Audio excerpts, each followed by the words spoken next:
here. And what better way to start off with a bang than against Team Eager, one of the most innovative teams in all of SMITE.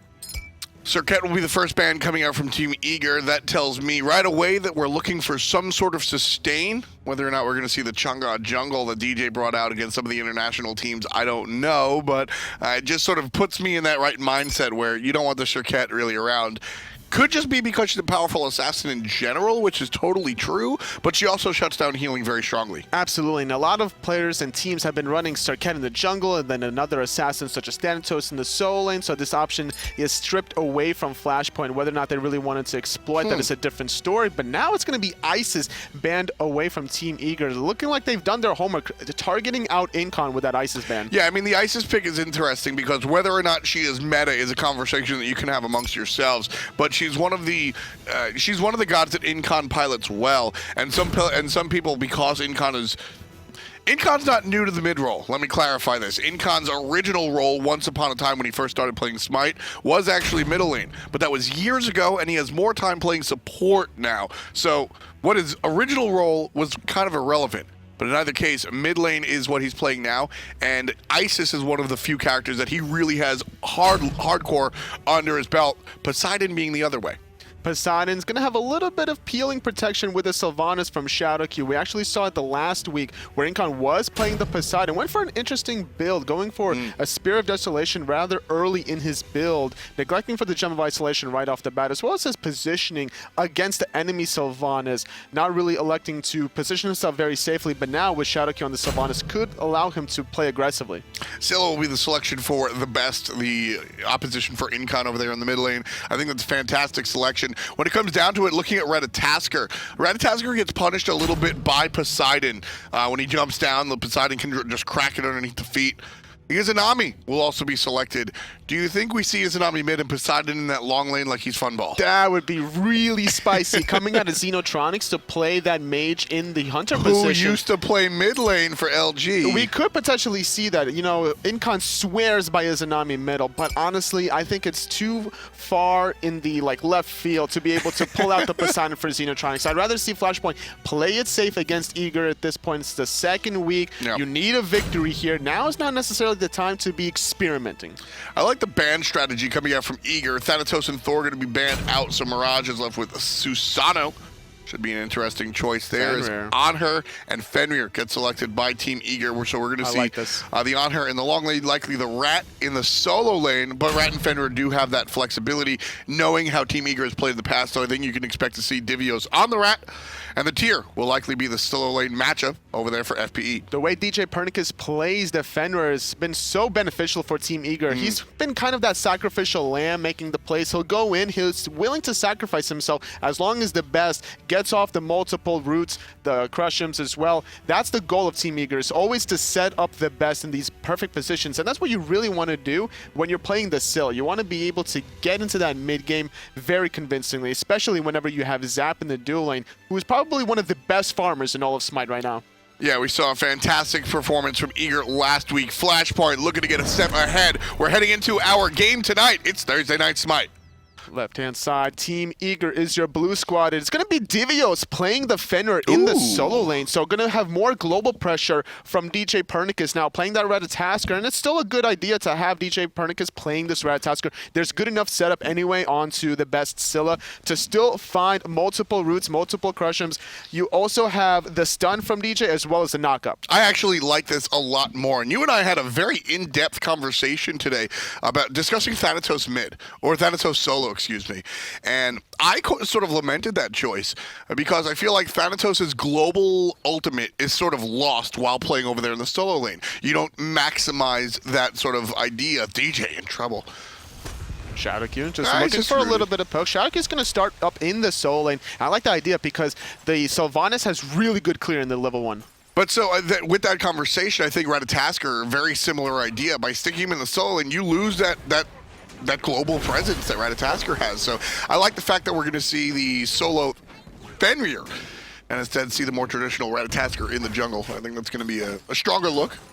Looks like Devios is taking a lot of damage. He's going to be able to jump onto Shadowq, but as he jumps onto the enemy, he's going to take all those archers. Like we mentioned before, Shadowq rotating into the soul lane just to apply pressure with the in-hands from the Sylvanas, making sure that you have the AoE hits is what allowed Flashpoint to out-clear Eager in that soul lane. Zatman gets the best of Xenotronics here in this left lane. Mentioned Shadowq starting off over there on the right. Zatman hitting level 2. He's looking for a play. Potentially he's going to jump. He's not going to land it. That would have confirmed at least one in-hand, maybe two, and then the impale. Either way, Zatman certainly has control of this lane at the moment. Playing on that on her, a character that really can make a mess here this early game. Aurora half HP as Flashpoint comes into the Eager jungle. There's a meditation, saves Aurora for the moment, but Mirage on a tear. Nice stun! And there's the best taking care of business. Starting things off the right way with a root into the crush, into the first blood. A 2-on-2 that became a 3-on-2 in Eager's favor. Unfortunately, Shadowq cannot get in position to alleviate that aggression. Flashpoint took a risk, didn't really pan out for them. Also baited out the meditation, which was a nice defensive play. Overall, Eager, though, they're up about 600 gold now, not even 2 minutes in. Yeah, I don't mind that play at all from Flashpoint. That play right there, that's a confidence play, sure, but you're just demanding that the opposition play their role correct. And if Eager doesn't pull off the fantastic play that they do, then Flashpoint wins 100%, hand over fist. I'm surprised that Flashpoint didn't elect to actually just go to Zatman. He was so far forward in that dueling, sure, invading the purple buff, getting level 2 off that one little baby minion. They could have applied a lot of pressure, especially with his jumping on cooldown. Zap's always looking for a lot of offensive plays. He's been known to slow it down recently, but in this game, he's not holding anything back against Xenotronics. And the last set that Xenotronics played against Luminosity and Barracuda, he was always looking for the boxing fights. Well, here's the deal, totally, is that Zatman, sure, you can say that he slowed it down. At the end of the day, I don't think Zatman is less aggressive, as Devios is going to have some help over there. Or gets ganked a little bit, along with DJ Pernicus on the left side. I don't think Zatman has become a more passive player. I think that he's become a more intelligent player. And he identifies the matchups, and when he thinks he's better than you, he will take the fight. And Zatman versus Xeno, this is certainly something that Zatman thinks that he can, this is certainly a lane that Zatman thinks he can take advantage of. Which is why Shadowq has been made that rotation in that duel, making sure that Xeno has the sustain that he needs from the Wisps. Hitting level 5 now is Xenotronics, but still getting out-traded. Despite having the lane advantage, Shadowq is wanting to go look for some more farm, whereas Xeno is looking for the boxing exchange. A little bit of disconnect between the two. That's to be expected for a newer team, I think. This roster on Flashpoint hasn't been together for the longest time. A lot of players coming together sort of towards the end, so we'll keep an eye on these guys throughout the course of the season and really see where Flashpoint grows. I love what Zap is doing here. He forced Xenotronics to back, so he's going to isolate and freeze the lane here, denying gold and experience, and making sure that he finds the last hits, getting 25 gold per melee minion, and denying all 3 melee minions so far. That's 75 gold collectively. We see Xenotronics, he had to back for that Ninja Tabby, and as a result, Zatman going for the Bluestone Transcendence start. He doesn't have enough money to finish the Transcendence anyway, so he might as well stay in lane as long as possible, farming it up and denying Xeno in the process. Also, not for nothing, totally, it also keeps Zatman relatively safe by keeping that wave pushed back into the lane. He doesn't have to worry about being so far pushed up, like we said before. Flashpoint missed the first opportunity to gank the overextended Zatman. I don't think they're going to miss the second. No, not at all. He's sitting at about 1,600 gold at this point, really wanting to finish off that Transcendence, but Xenotronics is trying to not allow that to happen. He's going to back off now, looking at the other side of the maps, though. Still electing to play it rather safe, not electing to put too much pressure into the soul lane for the side of DJ Pernicus and Eager, despite it having being sort of this double assassin composition. Normally, a lot of teams will elect to lean on that kind of lane and look for some early aggression and first bloods. Izanami now pushing up on Zatman's tower, about half HP for Zatman. Turns things around, looks for the CC immunity out of the ultimate. But Izanami gets the better of Zatman. What a fantastic play. Miscalculated play out of Zatman. He used the ultimate not to poke out Xenotronics, but just to be able to get those 3 archers outside the tower. He really wanted to get that 54 gold out of those 3 archers. So, unfortunately for him, he was still in position to get hit by Xenotronics' ultimate. Yeah, for me, that just seemed like a curious play. He launched the ultimate. I knew he wasn't going to go for the kill. So I called that he was looking for the CC immunity, because what else are you really looking for in that situation? I think that Zatman... Totally, did Zatman get a little too overconfident there?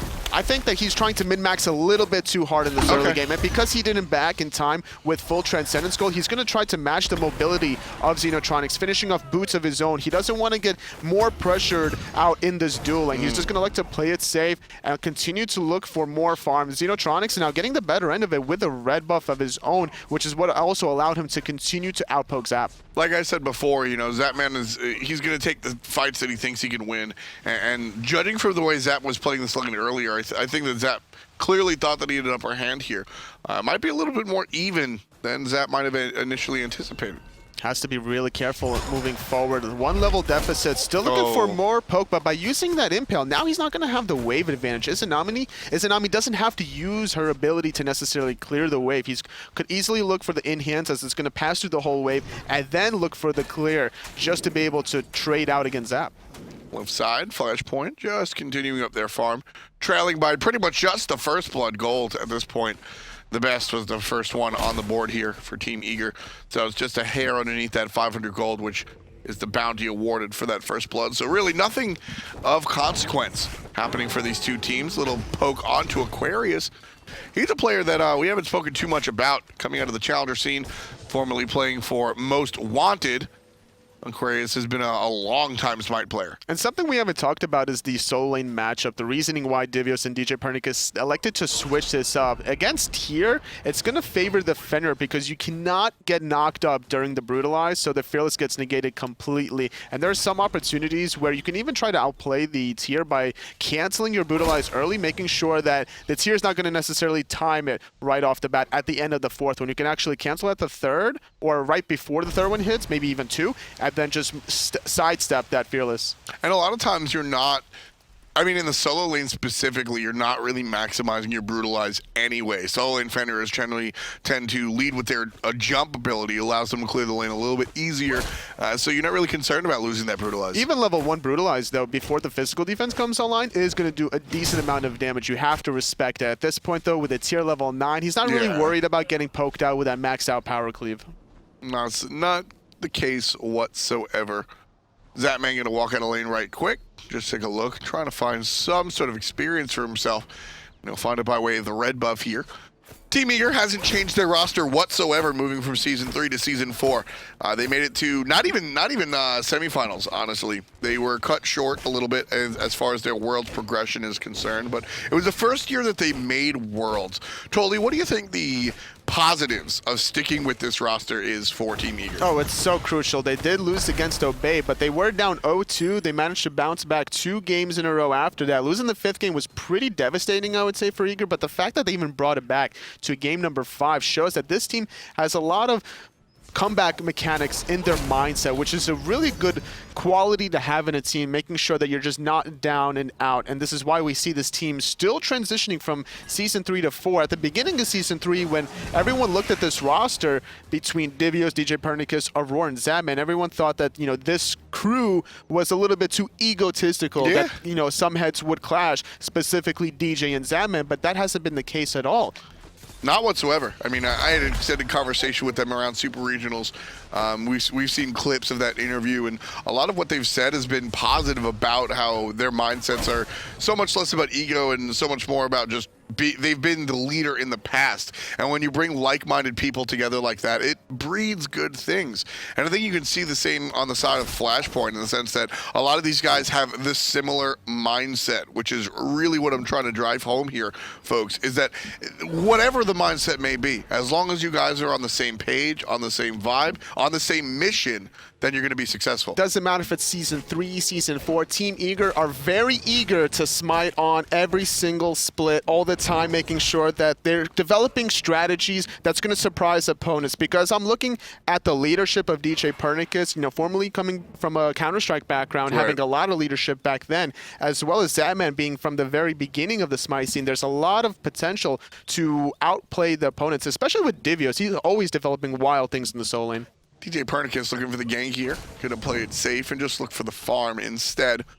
Vision Oracles have been owned by Team Eager for the moment, so that's going to open up the Gold Fury right here. Flashpoint don't have the vision, but you can see the telegraphed play by Team Eager. And Flashpoint are going to...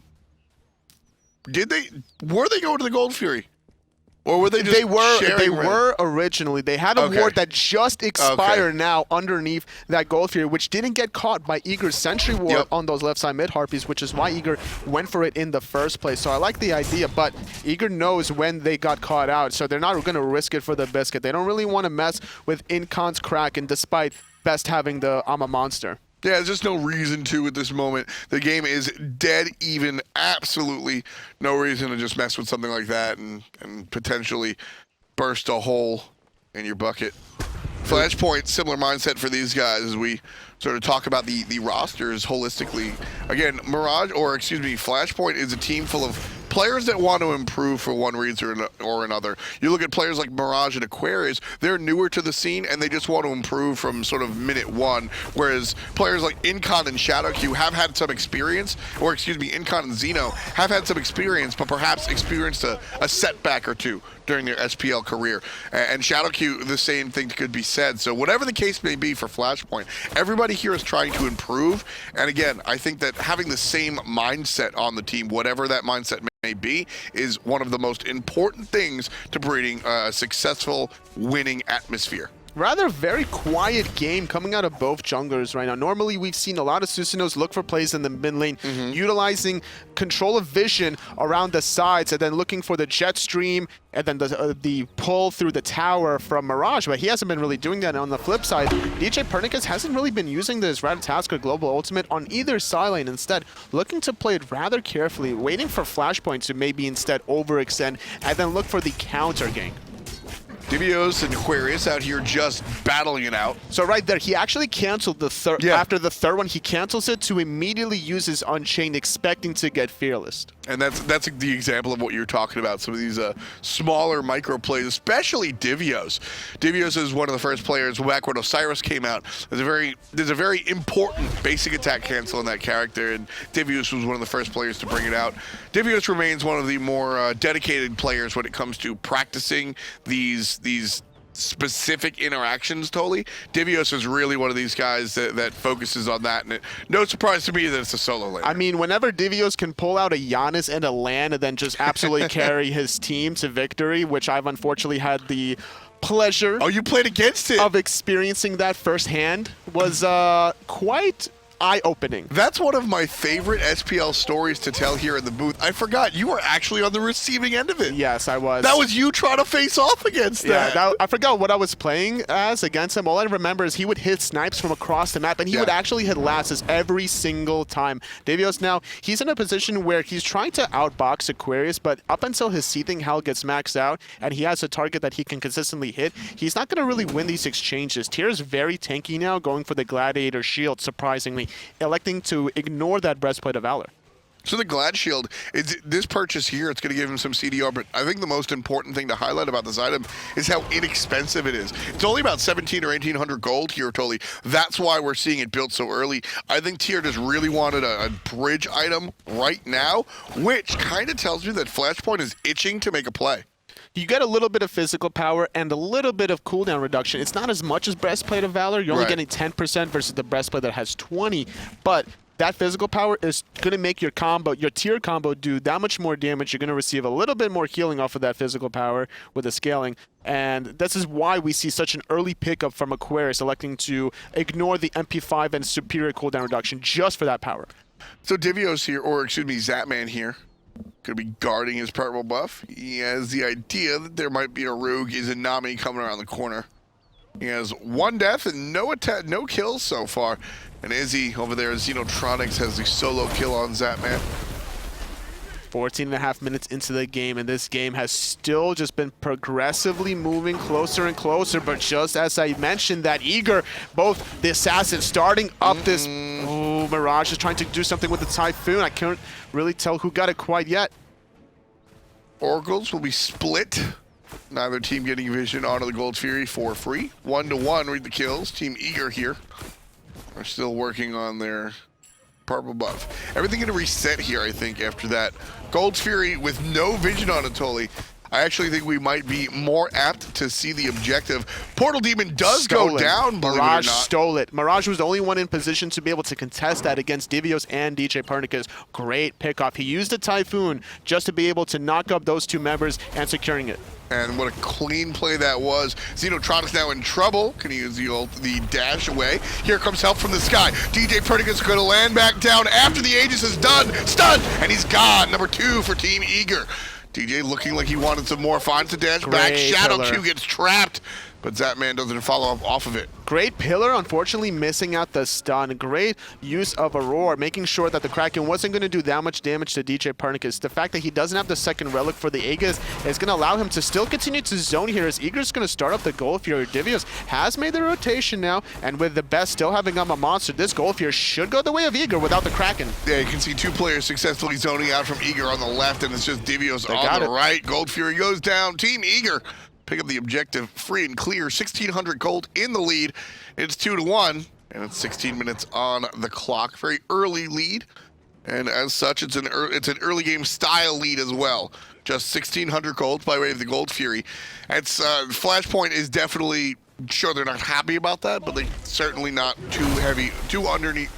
They're not trailing by too much. Exactly. I think that's the whole goal of Flashpoint, is just take things very slowly, wait for Eager to start making some plays, and then seeing what they can grab out of it. Right. We saw Flashpoint make one aggressive play towards Eager's red buff, which kind of backfired against them, so that's why they kind of slowed down their breaks from there. I would say they really want to get the items to be able to contest with Eager. They have the tools necessary to be able to fight fire with fire. They have the burst damage in mid. They also have a defensive support. Sylvanas versus Geb is good. The mid to late game Hunter potential between Izanami and Onher is relatively even. I would give a slight edge to Xenotronics with a steroid though, which is why he's also elected to go for more of an executioner build here, going with the Devil Gloves early on.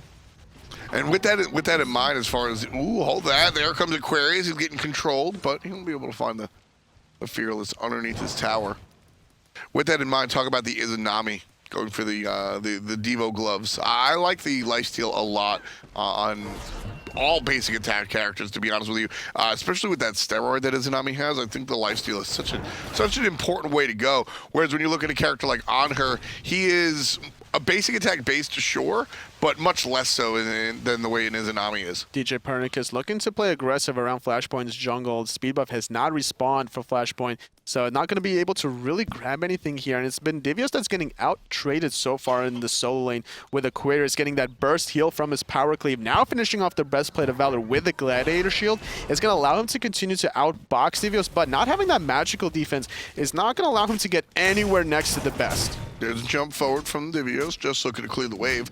One thing I want to point out here, Anatoly, is a very early ethereal staff coming out from the best, who has started Sands of Time, which is pretty much the go-to mage starter. That was a little bit of mind games there coming out of both of them. It seemed that Aquarius was looking to just, left-hand side, those Xenotronics forced to go into the Aegis rotation from DJ, electing not to go into the sky. I like this idea because if he uses his ultimate to guarantee the kill onto Xenotronics, he has no way of really escaping unless he can find a way to dash through that tier 1 tower, getting closer to Roar for the shield. But now Divios, yet again, still in a little bit of an awkward situation, a much lower health pool than Aquarius. There's a pull from Shadow Q. It's going to be off the mark, because that man's still pushing forward. 4 players from Flashpoint here on the left-hand side. Roar, the best, Zatman, and the jungler will meet up as well, so it's a 4-on-4 here on the left.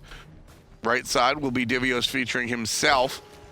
The Tyrant's going to teleport right on back. This is an advantage for Eager. Aquarius teleported on the right. Divios' teleport is still available. Eager can look for a power play here. They should. Nice little juke from the Fearless. Still going to get caught, though, as he lands right back down. A lot of animations have a slight frame advantage where you could still get CC'd as you're landing down. That's exactly what happened here. Eager, with this teleport on Divios, could look for a play on the left-hand side. Golfier respawning in about a minute and a half, which is going to also be more advantageous for Eager with Aquarius' teleport at 170-second cooldown. Yeah, well, we see the teleport come out onto the mid lane tower. So the teleport will be down, or rather the right lane tower, excuse me. So the teleport will be down. I, too, wanted to see the power play on the left side of the map, but unfortunately, Divios and Team Eager don't really want to move in that direction, so Wait, we shall. They still have about a minute until that Gold Fury, so as long as Devios keeps Aquarius busy long enough, and as well as he's also buying time for himself to finish off that Frostbound Hammer on this Fenrir. Nice poke onto Xeno, forcing out the Purification. So now, not only did Zap get the Aegis, he also got the beads as well out of Xenotronics, doing a great job bouncing back after his solo death. Now, he's not able to really get anything off of it, but applying the pressure to get Xenotronics to back is going to allow him to squeeze in an extra wave, and then maybe look to rotate in the mid lane. Nice grab onto the best, but he's able to use Purification after the fact to avoid any of the follow-up CC, so no root there coming out onto Shadow 2. I love DJ's positioning on the backhand side. He had the Heartseeker stacks ready for his next ability to get amplified. He threw out the Acorns, damaging Mirage there. Did about 30% of his health off of that one ability. Now, and that's going to be a good telltale sign as to what's to come in these team fights. Xenotronics having to concede his tower on the left. Left side, Xeno is still looking to fight. Despite the fact that he is by himself, it's because he knows that the rest of the team is coming. Zapman and DJ respond accordingly and run away. Devios and Aurora now electing to sit in the solo lane with Golfia respawning instead of looking for a power play with that teleport differential and cooldown. That would have been a nice timing window for them to really exploit, but Aurora, for whatever reason, wanted to share some farm. He's already a level ahead of Shadowkeep, but look at this. A lot of Flashpoint members going to start the Golfia. They bait out the ultimate from DJ. And DJ still looking for the damage. Can't find anybody. Gets knocked up himself thanks to Shadowkeep's ult. Aegis right after the fact. He's going to walk into the Kraken, but walks out of it thanks to a nifty dash. Great stun coming out from Devios. Lines him up for Zapman. And then there's Aquarius grabbing a roar. Fantastic, fearless. But DJ's in the back taking care of Incon. Xenotronics answers back. Best takes out one. Best takes out two. Looking for the third with I'm a Monster. This one will be off the mark, but Mirage likely to fall. That one belongs to Zapman. And Eager get the near team wipe.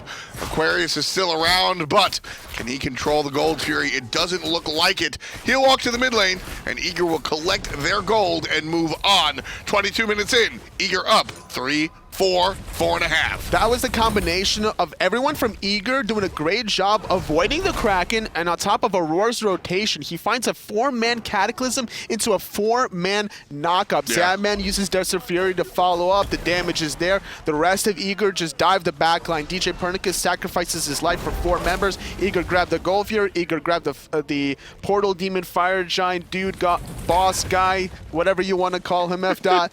I love it. Yeah, right there. That was quintessential. That was quintessential Team Eager. DJ Pernicus sets up the squad, dies in the end of it, but the rest of the team succeed because of it, you know. And that's, DJ has always had that facilitator type style to his gameplay. Which is why I thought he was going to be playing Defender originally during the draft, because the way he played it the last time against Sword Gaming, he did a great job sacrificing himself for the plays. But like you mentioned, facilitating a lot. He's making the plays now, surprisingly enough, not electing to do it earlier on in the game, but this is the time that Eager really need to start continuing the pressure. They have a Scylla that's almost at level 20. Once she gets that level 20, the max out I'm a Monster, finishing off another stack of her passive, granting more magical power, the best is just going to go on a tear. Yeah, I mean, when it comes down to what Eager's composition has here, I mean, Scylla is a character that if I don't have to make the plays, I'm okay not making them. I'll just hang out and wait. And when it comes down to it, Ratatasker, he was just waiting for Mirage to make plays. Just make the plays, not gonna happen. Shadowkeep finds 2 knockups right into the Kraken. One gets Aegis, one's a roar, so that's not gonna hurt for much. But the follow-up damage is different story. The best provides help by damage. DJ Pernicus still giving chase. Beautiful crowd control coming out from Zapman by way of the pillar. I'm a Monster did so much damage, forcing Mirage to disengage from that encounter. It was a great blink ultimate from Shadowkeep. The Kraken was not enough damage to really capitalize off of anything. We saw the Aegis. It was still on cooldown also from DJ Pernicus, but the Gev Shell doing a great job from Aurora. Eager's draft has always been on point in any single game that they do. They elected to just not really care about the Poseidon that was really early drafted from Flashpoint, making sure that they get this defensive god. And that's what they're looking for. I mean, that's what they're looking for in the draft. That's what they're looking for in their play style. You mentioned the fact that, well, I often frequently mention the fact that tempo of a game. And when you're looking at a Tasker, a Thor, a Thanatos, a Susano like Mirage is playing, these are all characters that want to keep the tempo up. Well, that's all well and good, but if Mirage isn't doing so, then like I said before with respect to the Scylla, Eager are totally fine just treading water until the late game. Still waiting for some more plays to happen. Golfier responding in about 2 minutes. Devio's getting a little bit poked out, gonna get Fearless. Shouldn't be too much of a problem. Still just gonna walk away. He recognizes if he jumps away right now, Devios, then Aquarius is gonna follow him with a Lawbringer. So holding on to that ability is very important. Still having the teleport available to him. He's not gonna miss out on too much farm. He's not gonna concede his tower either. And Aquarius, after clearing the wave, gonna look to start rotating in middle. And this is a great time because Eager are looking to advance. Yeah, there's a little bit of vision that's going to be cleaned up here around the Fire Giant. Team Eager grouped up as 3 here in the mid lane. Shadow Q will get hit by Crush, but nothing too... That's a good amount of damage onto level 15 Sylvanas that has Hardwood Amulet, has the Reinforced Greaves. A lot of damage there. DJ Pernicus looking for something in mid. Aquarius on the side, lingering around. But now he has to go back to his own tower. You cannot give up a wave here to a Fenrir that's level 19. But mid tower, Eager, grab it. Yeah, just nice and clean. Took him a couple of waves, but that's to be expected. And I like that again. That's showing cautiousness. Eager could have gone all in there, found the Cataclysm, followed up with some of the damage, but that winds up with a big old if. If they get the kills, then they get the tower. Flashpoint don't take the fight because Shell is on cooldown for Shadow Q. Both relics are on cooldown for Mirage. Not having those defensive options is going to be easy for Eager to really find the burst potential. Aurora can easily find the knockup, which would set up best for an easy root crush combination. Level 20 Scylla working on the Rod of Tahuti here. Already having the Ethereal Staff is going to be doing a lot of damage. Selling off the starter item, now finishing off that late game item. Best is going to be having a lot of magical power here. Oh yeah, with the Ratatouille coming out, this is what going to be one slaying Scylla. Watch out for that mid laner. 26 here on the clock. Flashpoint looking towards the Fire Giant. They have 2 kills in comparison to Team Eager's 6. They also trail by about 6,000 gold, give or take. Having a little bit of a struggle time here early on in our Season 4 of our spring split of our Season 4, excuse me. Flashpoint has traditionally been Shadow Q's team. It's gone under a couple of different banners, but for the longest time, Shadow Q has been the one staple of this squad. Formerly, I mean, on your team being a top player, and now making the shift. Team Eager, on the other hand, has been a relatively strong team, and grabbing a free Gold Fury is certainly a strong look for them as well. Totally, I ask you this question. Where was Flashpoint? They're still in it, though. They're working on the Portal Demon right now. They're looking for a play, but it's been a little bit too late. Whirlpool is not going to stop this. DJ diving in the back line. The Kraken being used defensively, not on the mark onto anybody. Now DJ looking for Incon, forcing out the Aegis. Yeah, Incon's going to run around in circles, and it might not help. DJ Pretty is forced out as he does get help from the Geb. Trouble for the Shadow Q. Beth picks up the kill. Looking for one more. Trying to find the squishy target. Can't, but Zapman can. Xenotronics falls down to the hand of the On-Her. 2 players dead. Incon, Mirage, and Aquarius still alive. Most importantly, totally, the Kraken is down. Portal Demon will be picked up here.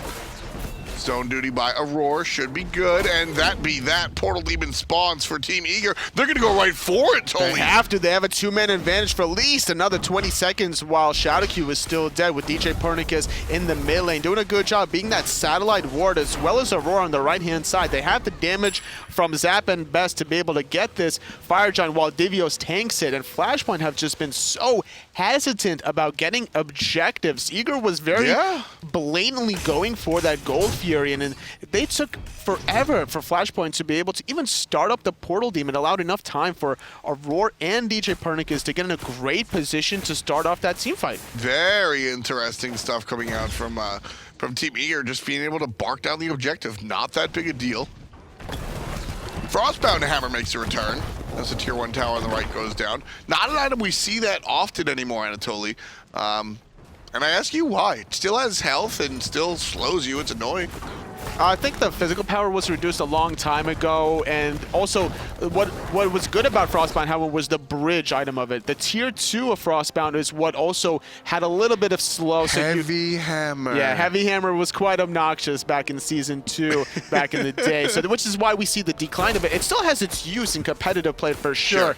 At this point, we see, because it's been such a slow game, Divios recognize that, okay, there's not going to be a team fight for like another 6 minutes or so. I have enough time to finish finish off this Frostband Hammer. And once I dive the backline onto Xenotronics, I'm basically getting him out of the team fight, and which is why he's also prioritized this height of Nemean line, recognizing the fact that Xenotronics on the Izanami is going for a crit. Left side tower is going to fall down. Love the way that Team Eager has really stripped this team of the towers. Just across the map. Haven't really worried about it. Not a care in the world for Team Eager. They're playing this one like this is supposed to happen, folks. Team Eager not really too concerned about Flashpoint. Flashpoint have had 2 kills, one of the jungle, which resulted still in Team Eager's favor, and a solo kill over there in the duo lane for Xenotronics.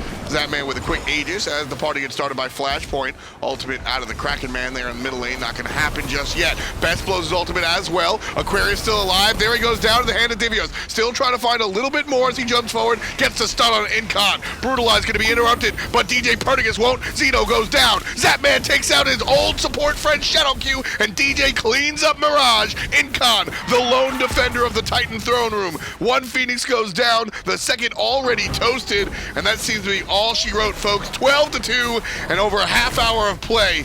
Team Eager take game number 1 with 20,000 gold in the lead. Flashpoint just blew too many